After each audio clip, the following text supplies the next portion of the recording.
And good morning. We're going to talk Broadway in Racine. Yes. In Racine. And Jocelyn Fish is here. She is the marketing director. And I forget the other. Don't tell me. I got it written down. Hold on. Don't tell me. Because I have to learn these things. Hold on. Marketing director and development.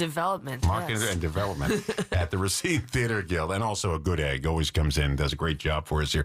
And Michael Klechter, who is the current director of the latest show there, Dracula, A Comedy of Terrors. Dracula. Wait, we just played the Monster Mash a few minutes ago because that Billboard magazine picked that as the top Halloween song of all time. Interesting. You know that on the 20th, Bela Lugosi celebrated his birthday. Oh, did he really?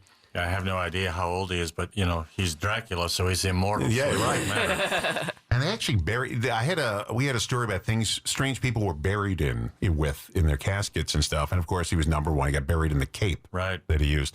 You know, if you watch the last movie he ever made for Edward Wood, it was just sad to watch him on screen because he was an old man. He just, he was terrible. He wasn't a great actor. He just did Dracula very well. I think he did it on Broadway too. He did. And then he went on to do the movie Dracula in 1931. When they listed all the Dracula movies, they actually listed the Spanish version of Dracula above his. It was filmed on the same sets at night. Dracula with Bela Lugosi was filmed at Universal Studios during the day, and at night they filmed the Spanish version. And it's the same exact movie, except in Spanish, but they said the guy who played Dracula was much better. But it was in Spanish, so it wasn't a hit out here. I did not know that. I digress. Dracula, A Comedy of Terrors. By the way, just before we start, does anybody get their neck bitten in this? Do we? Everybody does. If you come through the doors, you get your neck bit. I just want to be a It's part of the show experience. It's a special perk. So let's talk about this. What are the dates for Dracula? We open this Friday, actually, the 24th of October, and run through November 9th. So it is spooky season, which is why we kind of selected where this landed in our season at the Theater Guild. We have a show on Halloween even, so lots of frights and kookiness and silliness, and it's the Dracula everyone knows and loves with a very fun twist. It completely flips the script. And, you're talking about this icon of pop culture who has had multiple movies, has the book, obviously, by Bram Stoker. I've never seen any of those, and I still know who Dracula is. It's amazing how he has lived beyond his book and beyond all these movies, and now there's a kooky comedy about him. Well, I told you that. I just taped the other day, Dracula Has Risen from the Grave from 1968 with Christopher Lee, because he played with many Dracula roles. And I was looking a little bit of it at TCM, and I said, this looks good. So I DVR'd it, and I'll watch it back.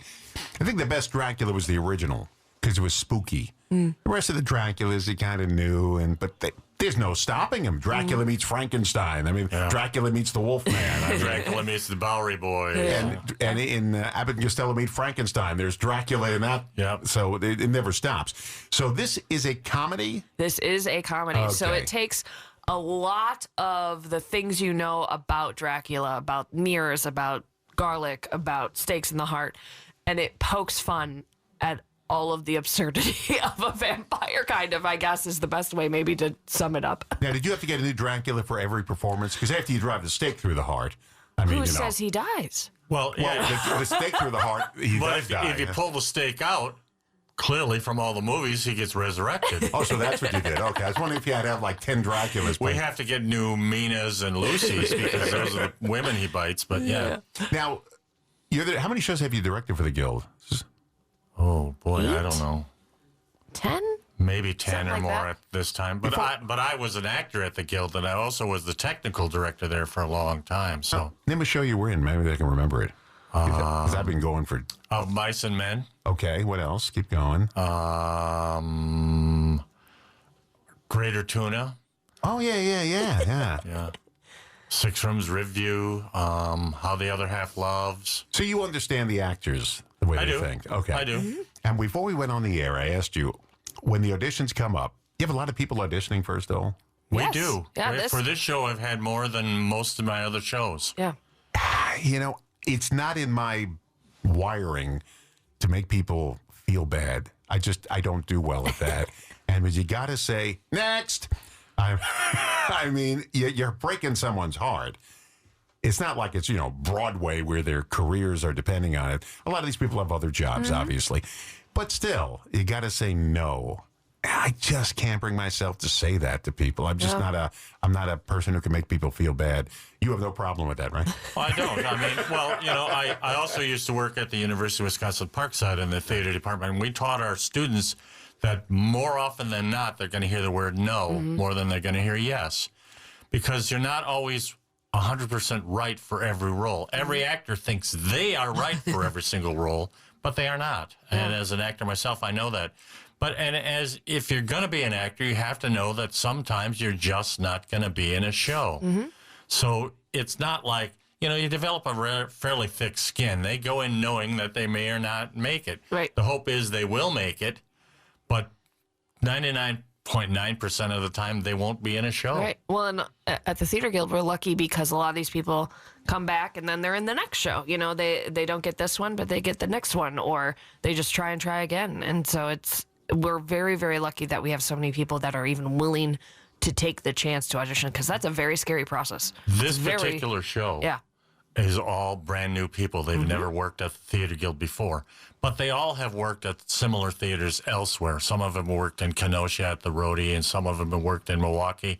So they're not new to theater. They're just new to the Racine Theater Guild. So Bob Benson is not in this show? He's not in this show. Any of the Benson family in this show? We have a new Benson who is not related to any of the rest of the Bensons in this show, There's always a actually. Benson in one of the shows. I mean, Well, it's not a musical, so. Yeah. Now, do you ever have somebody audition for a particular part and you say, you're wrong for that part, but I do have a part for you? Oh, yeah. I have cast the guy who is playing a role in this play, who actually came in to audition for a different role in it.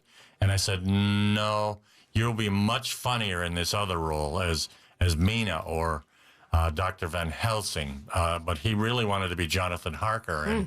And my Harker is a different person than him, so. Yeah. Give me the plot. The plot, so it's pretty much that we meet Dracula, who is signing real estate papers with Jonathan Harker for 5 properties in England, takes a boat over, sinks to England, and ends up at the Westfield house. We meet Lucy, we meet her sister Mina, we meet Dr. Westfield, and all of a sudden Dracula appears. Everyone thought he sunk with the ship on his way over. And so he crashes the party, engagement party for Lucy and Jonathan Harker, and tries to seduce Lucy and isn't successful. She's very headstrong. She does not want that. And so he decides to take a bite at Mina instead. And so Mina suddenly gets sick. No one knows why. It's a disease of the blood. And so Dr. Westfield writes a letter to Jean Van Helsing and requests that he comes to help on a vampire hunt, and chaos ensues. Is that pretty much it? Actually, if anybody has read the novel by Bram Stoker, it pretty much follows that in its plot, and it goes along the way. The only thing is rather than being, very scary, it's funny. It's very funny. They twist things and they make you think of things that you wouldn't otherwise think of it. And Dracula, who is used to getting his way in absolutely everything all the time, meets Lucy, and she gives him a sound no. And he just doesn't know how to deal with that. Yeah. So he's got rock star vibes. There are... Everyone except Dracula plays multiple characters, so there's quick changes on stage, wig changes, etc. There are pop culture jokes. There are... every blood-sucking pun you can think of.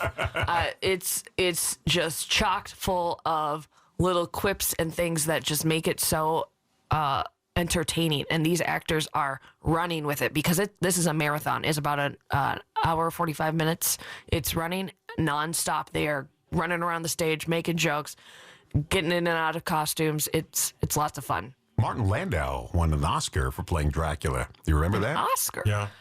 In Ed Wood. Yeah. He played Dracula in one of the Ed Wood movies, and that was a good movie.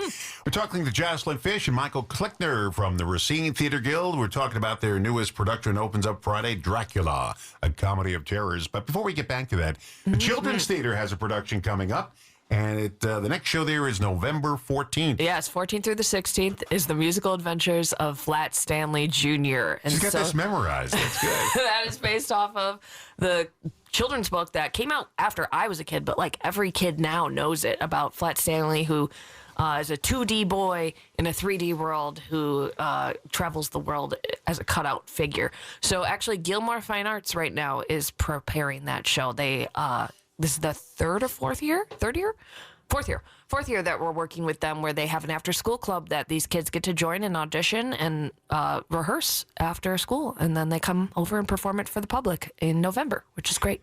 It's got to be terrible to say to a kid, next. Yeah, I just couldn't do that. All right. Signatures. I can't do it to an adult. I can't do it to a kid. Signature Spotlight Series. And the next one up is a Guild Christmas Special. Yes. I went to one of these. You know when I went? I don't know if it was during COVID or maybe it was the patriotic special you did during COVID. But a Guild Christmas Special. Let's talk about that. December 18th. So Edson Melendez is directing that. He's got it all cast. That will be, Thursday, December 18th. All kinds of holiday, Christmas, winter, festive music for this season. It's one of our most popular concerts, actually. So I would say, truly, if you want to get tickets, give us a call. Visit our website very soon because it's already selling quite well. So everyone loves a little holiday Schlitz cheer. happened. Yes. This is coming up Saturday, November 15th. It's Dobie Maxwell's production. Schlitz happened and Old Milwaukee Blatzed from the Pabst. He's got a great title. So Dobie Maxwell is a comedian we've had before at the Theater Guild, but this is his one-man show about growing up in Milwaukee and the Eucharism of it all, and working as I think he was a concession stand worker for a while, and at County Stadium, and all these stories from his kind of youth in Milwaukee. One-man show. It's again a thing that's actually already selling quite well. We have, I think, only about 125 tickets left, 150 maybe. Let me see if I can get that. Don't say anything. It's Schlitz happens, a Blatz from the Pabst. An Old Milwaukee Blatz An from old the Pabst. Milwaukee Blatz from the Pabst. They got to remember. That's Got difficult. Milwaukee in there. That's difficult. Yeah, so that will be a comedy show on Saturday, November 15th. So Now, this is a long way off this next one, but I love Broadway music because I grew up in New York City on Broadway, and I loved it.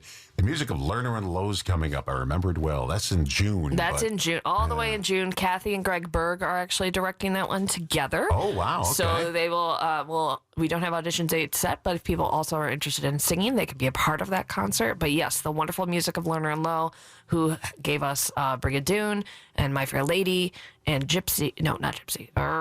I'm going to forget all the other ones. Anyway, great One of those composers. shows. Yeah. Gave us many, many shows. Brigadoon is one of my favorite Broadway musicals. I've only seen the movie with Gene Kelly and Van I Johnson. saw this. Michael Klickner and I figured out. I saw a production that he worked on when I was a child at the Fireside Theater when I was in second grade. That is the first professional production I ever saw was Brigadoon. And I love Brigadoon as well. And the first one I ever saw of it was at the Melody Top in Milwaukee. I've been to the Melody Top. Yeah, it was amazing. On Good Hope Road. It was The amazing. Melody. They had some big stars at the Melody I Top. saw Camelot with Robert Goulet and who played Dr. Kildare, whoever else. Richard Chamberlain. Richard Chamberlain. Wow. Yeah. It was amazing. That was a nice place, the Melody Top. It was amazing. They had the theater, which I guess started as a tent, but it was a concrete or whatever. They made it into a real theater later on. But when you went out, there was all these types of like a bazaar to walk through when you left the Melody Top right there in Good Hope. But they had major stars in that I place. saw it when it was in a tent. Oh, when it was a tent. As a little boy, went with my parents. We had something on Long Island called the Westbury Music Fair. It also started out as a tent, and then later they built the structure to look like a tent. Let's talk about the latest show at the Racine Theater Guild. Opens up this weekend. It's called Dracula. I love Comedy that of everyone Terrors. has to say the name with an accent.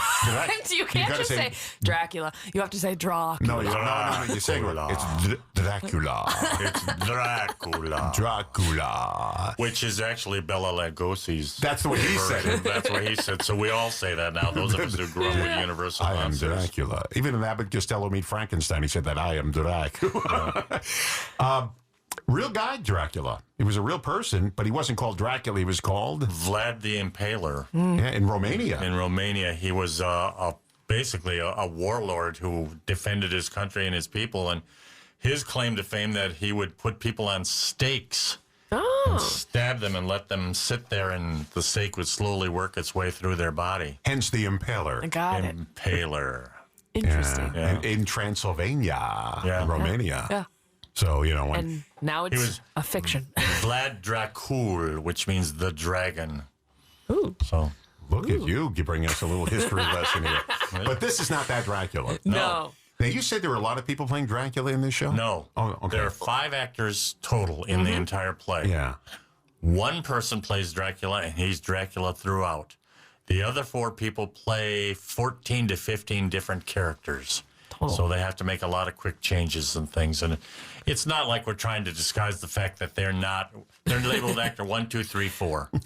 And it's a comedy, and that helps, that people aren't going to say, I think I've seen that actor Right. before, because you will know that you have seen that actor before. It's part of the bit, actually, which Yeah. I think is so funny for the playwrights to let you play with that, of Right. being like, this person is 2 different people on stage within 10 seconds of each other. How are you going to do that? Let's Yeah. figure it out. It's tricky. They've never done a musical with Dracula, have they? Now, I know they did a comedy with George Hamilton, Dracula, Love at First Bite, or something like that. So they've done comedies with Dracula. I don't think they've ever done a musical.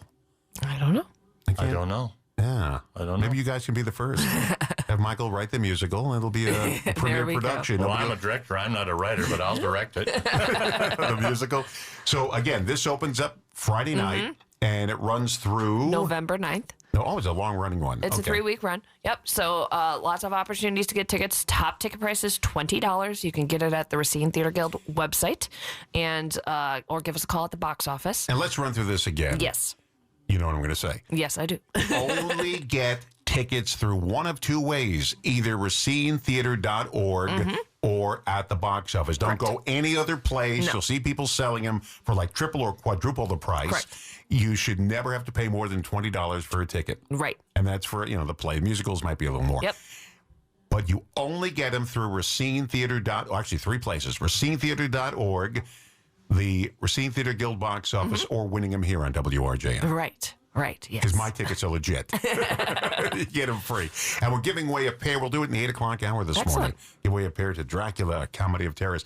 I'm excited. I love going to the... I only live 5 minutes away. I live right there on Main Street, so I just jut on over. Well- I've been going now for a couple of decades. We've had theater, the seats. We get the same seats every year. We get the 3 in a row. And you get to know the people around you after all these years. Hey, how you doing? I haven't seen you since last show. And I felt bad because the lady who sits in front of us for years passed away. Oh. So I saw somebody different sitting there. And I said, where's... And she said, well, she passed away. Oh, and what are you doing in her seat? I mean, get out of that seat. That's her seat. We leave that empty now with a rope going around it. But you get to know the people there. And it's it's the same in the backstage and onstage side of things. Like Michael said, we have 5 new actors in this show, and it is amazing to see how much camaraderie they have with each other. And then we have a very large crew as well supporting this, because it is so fast paced and there are so many costume changes and are so many set pieces that people are moving in and out of the stage at the whole time. So Michael's done a lot of coordination and orchestration. Just like Noises Off. Remember that show? I love that show. The chaos going on in that production. Are you in the audience? You were in for the audience for the first show, right? You ever watch? You watch? I stay through opening night, and then I'm done. I go away. You don't watch it anymore? No, it's a comedy, and it's probably very, very funny, but I know all the jokes now. It's like dad jokes. Once you've heard them, you've heard them. Yeah, but I would be sitting there in the theater, not yet, go back. I'd be screaming for a medal. Trust me, Jocelyn was there the other night when I had to yell out a couple of times, "That's not this part." I said, cut, let's back it up and do it again. But that's rehearsal. I'd be That's what scared to rehearsal's death. for. I mean, I've done television, I've done all that, never get nervous. A live show, I would get nervous at. Because I can laugh my way out of mistakes on radio and on TV. I can laugh my way out of them. It's tough to laugh your way out of a show if you make a mistake. Well, that's the beauty of becoming a company of actors. You work together and you rely on one another. If I go, we call it going up on a line. If I go up on a line and you can look across and that person has that deer in the headlights look and they don't know where they're at, you step in and try to fix it for them. And I also found a good trick as an actor, if you've lost your line, is take a step or two one direction or the other, and it tends to jog your memory and you get back. But that's live theater, and that's why we love it, because you never know what's going to happen. Yep. Now, I must say the line, local news and timeless hits 100 times during this 3 hours, but I still have to have it written in front of me here or I'll forget it. Jocelyn Fish, thank you very much. Thanks for having Director us, of Tom. Marketing and Development at the Racine Theater Guild. Michael Klickner, the director of a lot of shows, and also Dracula, the latest production, a comedy of terrors at the Racine Theater Guild, opens up Friday. Go to racinetheater.org or to the box office to get tickets, or we got a couple to give away here on WRJN. So it'd be nice. Thank you guys for coming in. Do appreciate Thanks it. for Getting having up us. early in the morning. Thanks.